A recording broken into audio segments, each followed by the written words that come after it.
นาะบรรยากาศแคมป์คลอง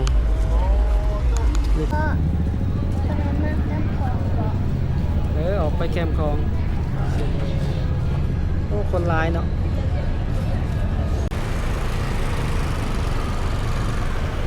สบายดีกันเบิดสุขุสุคนกับบรรยากาศค่ำคืน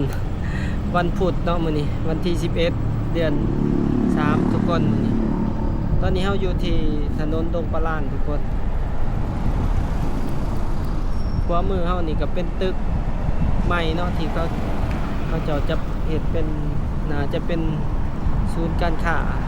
ขนาดน้อยแต่ก่อนจะเป็นห้างขายเครื่องไฟฟ้าเทพาซ่าตัวนี้แต่ก่อนเดี๋ยวนี้เขาจะปรับปรุงเฮ็ดใหม่เนาะถ้ามือเปิดเขาจังสิพาทุกคนมาเบิ่งอีกตอนนี้เขาก็อยู่ถนนดงปลาล้านตอนนี้ก็เวลาอยู่8 โมงครึ่งทุกคน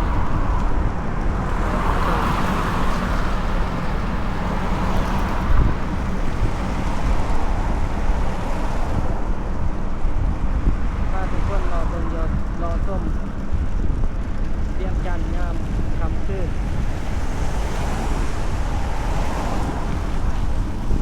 วันนี้ก็สิพาทุกคนไปแคมป์คลองเนาะไปแคมป์คลองบ่ได้ออกไปดินแคมป์คลองกลางคืนโดนละแต่ละเทือกไปแลนรถมื้อนี้ก็ไปกับแอนนามื้อนี้มากับแอนนารถเฮามันกว้างสามารถนั่งกลางๆแบบเล็กน้อยนั่งได้สบายเลยเนาะเขามาทางพักซันชมวิวเด็ดเมือง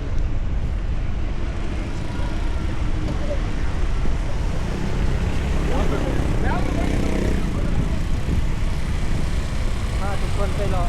ชมบรรยากาศแคมป์คลองกลางคืนทุกคนนี่จะอยู่ในเขตพักซันเวียงจันทร์เซ็นเตอร์กลางคืนเนาะแล้วที่สาวๆเนาะพาทุกคนจะเป็นบรรยากาศยามกลางคืน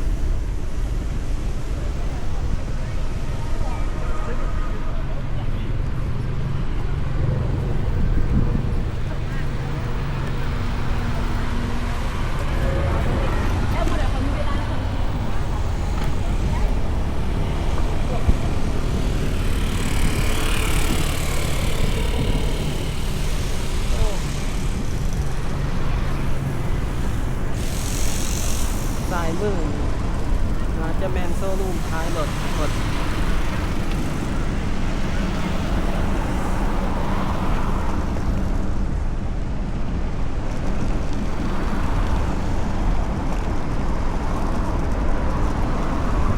มือก็เป็นตึกศูนย์การค้าเวียงจันทร์ไลฟ์เซ็นเตอร์ตอนนี้ก็ยังวางร้ายเนาะเขาจะยังเปิดเป็นทางการก่อนแล้วที่พาทุกคนลงไปเขาไปเห็นแคมป์คลองด้วยทุกคนแบบนี้จริงๆน้ำไทยเคี้ยวอยู่บ่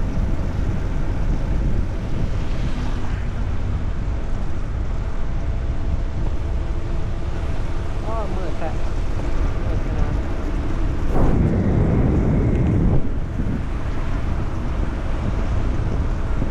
เขตตลาดเศร้าบอล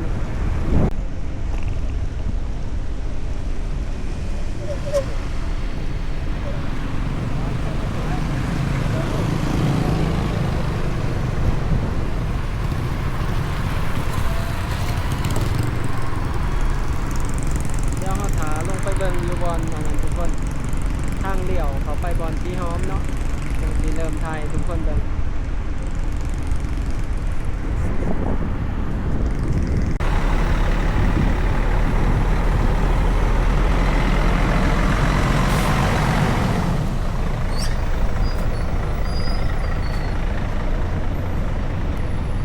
เส้นนี้มันเลี้ยวได้ยังมีคนขี่มาทางนี้อยู่เขาจะเปลี่ยนเป็น ลี่ยนเส้นทางแลนละตลาดกลางคืนสีหอม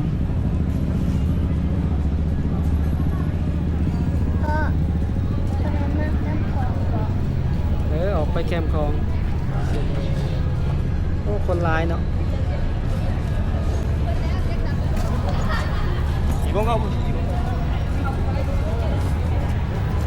ห้ามเลี้ยวขวาบอลคนร้าย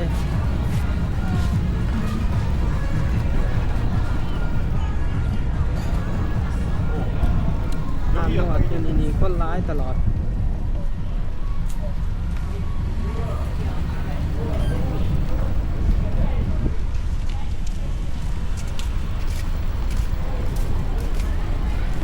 ส่วนนี้มีแต่เกาหลีมาเฮ็ดธุรกิจแทน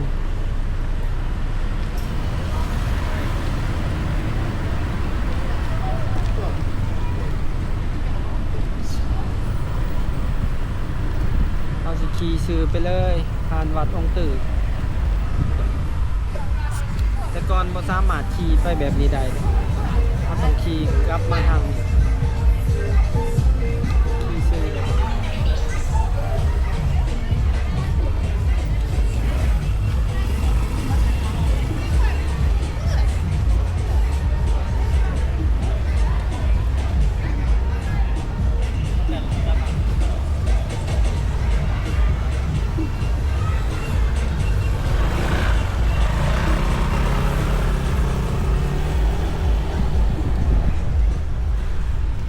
ก่อนมันขี่ลงมาทางพี่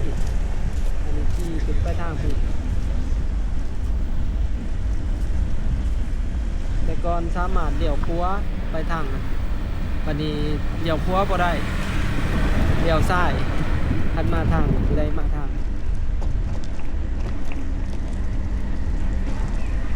เขาสิเลี้ยวซ้ายขึ้นไปหาบอนฝากรถ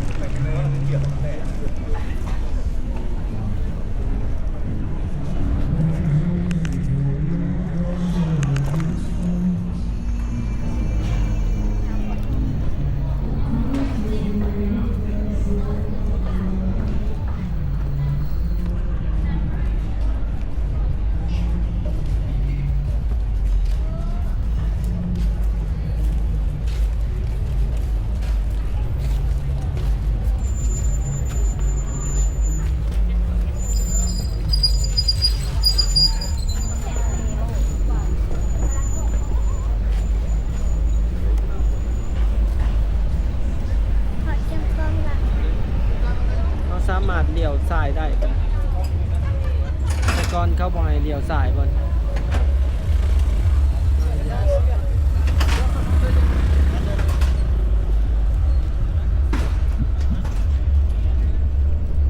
หลายคนยังบ่ลึงยังมีรถปินหนาปินหลังอยู่เขาจะขึ้นไปฝากรถที่เทิง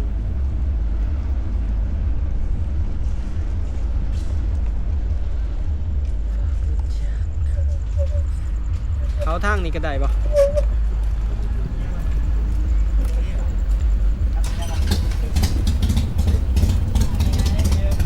บอลฝากรถจักร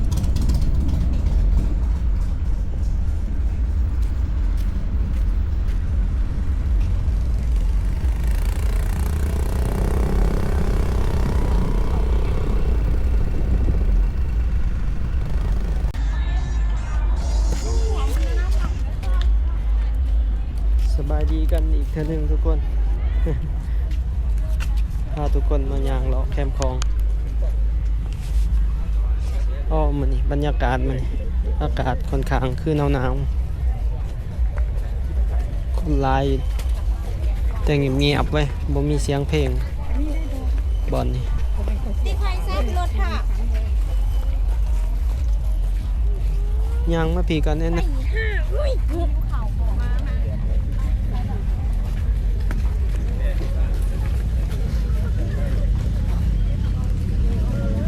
เอาไปใส่ให้เรา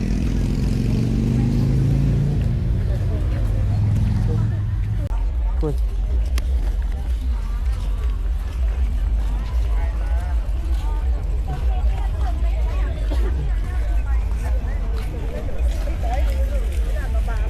ทางเขาเจ้าขายเกิบบ่แพงกู30,000นี่บอลดินเล็กน้อยบอล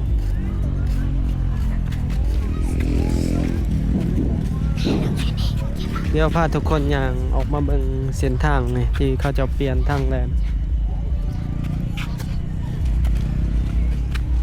ให้ลูกไปเรียนเลยปะยะ นี่ทุกคนเขาจะขึ้นมาเส้นทางนี้เนาะเขาจะเปลี่ยนเลนแต่ก่อนสามารถแลนลงได้อย่างเดียวลงไปทางสายได้อย่างเดียวปัจจุบันนี้เขาให้แลนสวนกันได้สำหรับเส้นทางติดของเดี๋ยวมาเบิ่งบรรยากาศปริยางด้นละอยู่กันหลอดเอาเด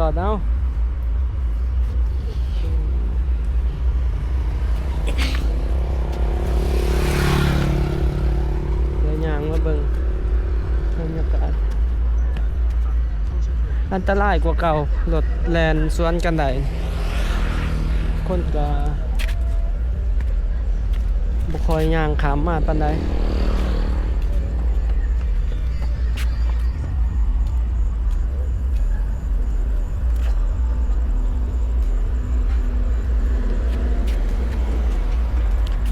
บรรยากาศทั้งลุ่มนี่เป็นหาดขายเครื่องขายของกินเนาะมีห่านต่ำห่านย่ำห่านจุ่มปิ่งต่างๆอาหารทะเลครบ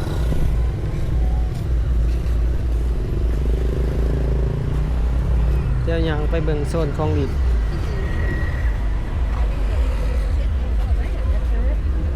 หนาห้องแฮมอมริเห็นรถทัวร์ของท่องเที่ยวหลายเลยรถทัวร์ท่องเที่ยวหลายขนาดหนาห้องแฮมอมริ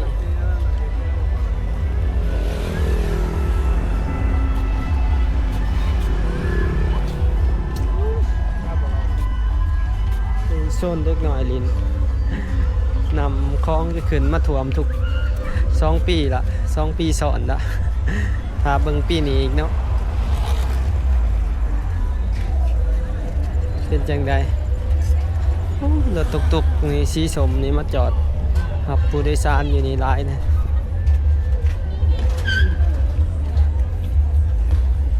เลียนกันเต็มเลยรถตุกๆสีสมตุกๆไฟฟ้ากอก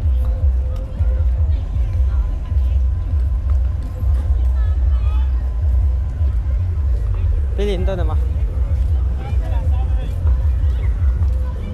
พาเอ็นนามาลินสไลเดอร์มัน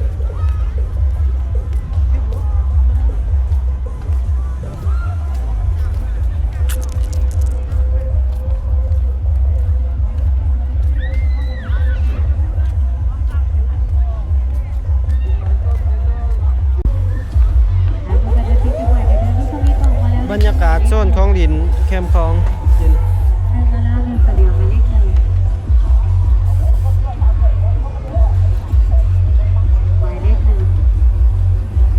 คนร้ายเติบแต่โบร้ายคือตอนบ่ทันเปลี่ยนเล่นเส้นทางปานใด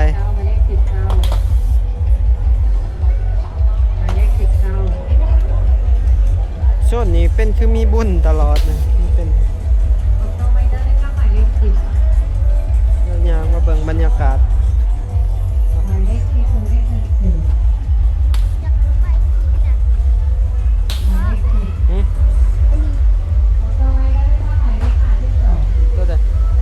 ใช้ได้เดอร์ลิลินตัวนี้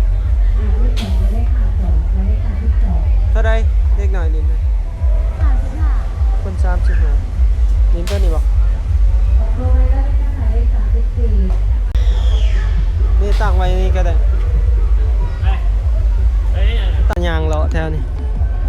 บอนนี้เป็นทางมาลายรถมันสิเที่ยวไล่กว่าเก่าเพราะว่าเส้นทางนี้มันเป็นเส้นทางรถสวนกันได้แล้วก็ถือว่ายากเติบที่ หลายๆคนสิขามทางกันว่ารถมันจะร้ายขึ้นกว่าเก่า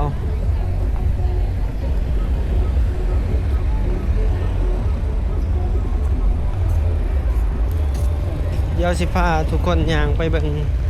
แถวทางหน้าโรงแรมอมริเนาะว่าบอนหันรถจอดหลายคนคือคืน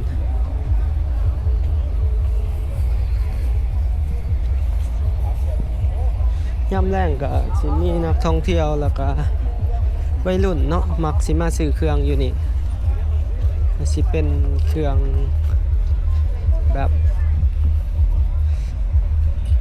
หลายแบรนด์จะเป็นแบรนด์ก๊อปปี้เนาะอยู่นี่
คนร้ายอยู่แต่ว่า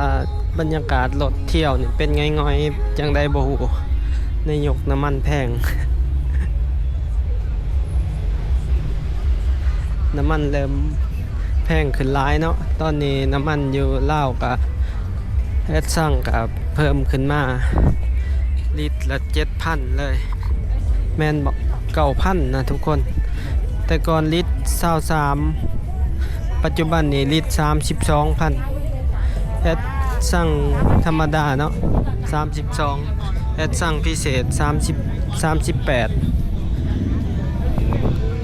เฮ็ดสั่งพิเศษเกือบ60 บาทแล้ว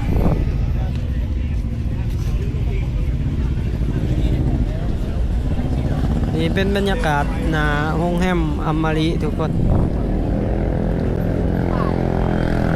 นักท่องเที่ยวมาถ่าขึ้นรถหลาย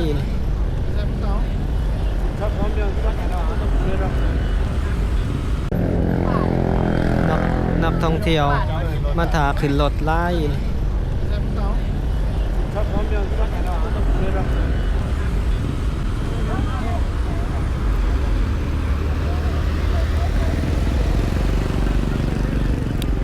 เขตนี้รู้สึกว่า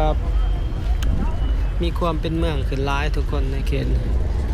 ถือว่ารถแท็กซี่รถแท็กซี่รถจัมโบ้ต่างๆมาจอดหลาย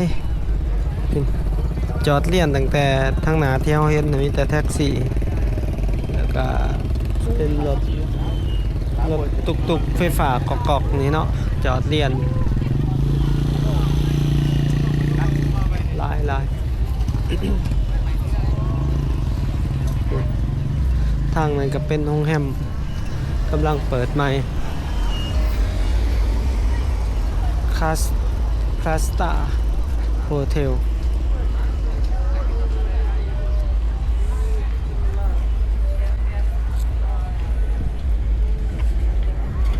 เนาะบรรยากาศแคมป์คลองมีการปรับปรุงทิศทางการสัญจรในเขตนี้ก็คือว่าวงเวียนกับเฮ็ดใหม่ได้หลายคนที่เขามาเวียงจันทน์ครับบ่ลึงเส้นทางอะ สิยากแน่ในช่วงนี้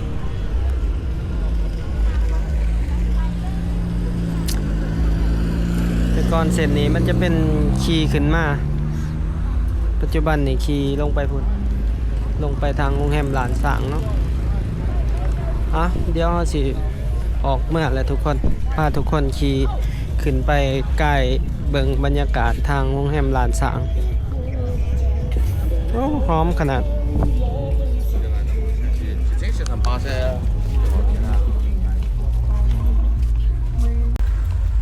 ทุกคนวันนี้เฮาก็สิออกเมื่อละตอนนี้ก็เวลา 10 โมงละ 10 โมงปลายละคนเริ่มเงียบละนี่ก็มาเดิกเติบสิขี่ลงไปปุ่นเนาะพาทุกคนผ่านทางห้องหมอมาโฮสดปุ่นละขี่กงกันขามกันเนาะแต่ก่อนเฮาขี่ขึ้นมาทางนี้วันนี้ขี่ลงไปปุ่นเว้าลงตามเขาเจ้าเนาะปกติอย่าสิทิมได้น่าถือไว้เด้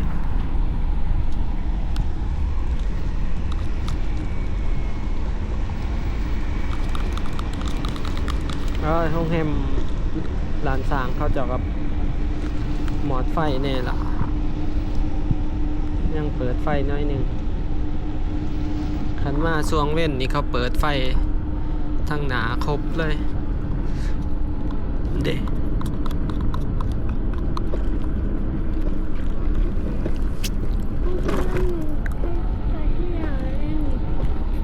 ไกลสิแล้วละ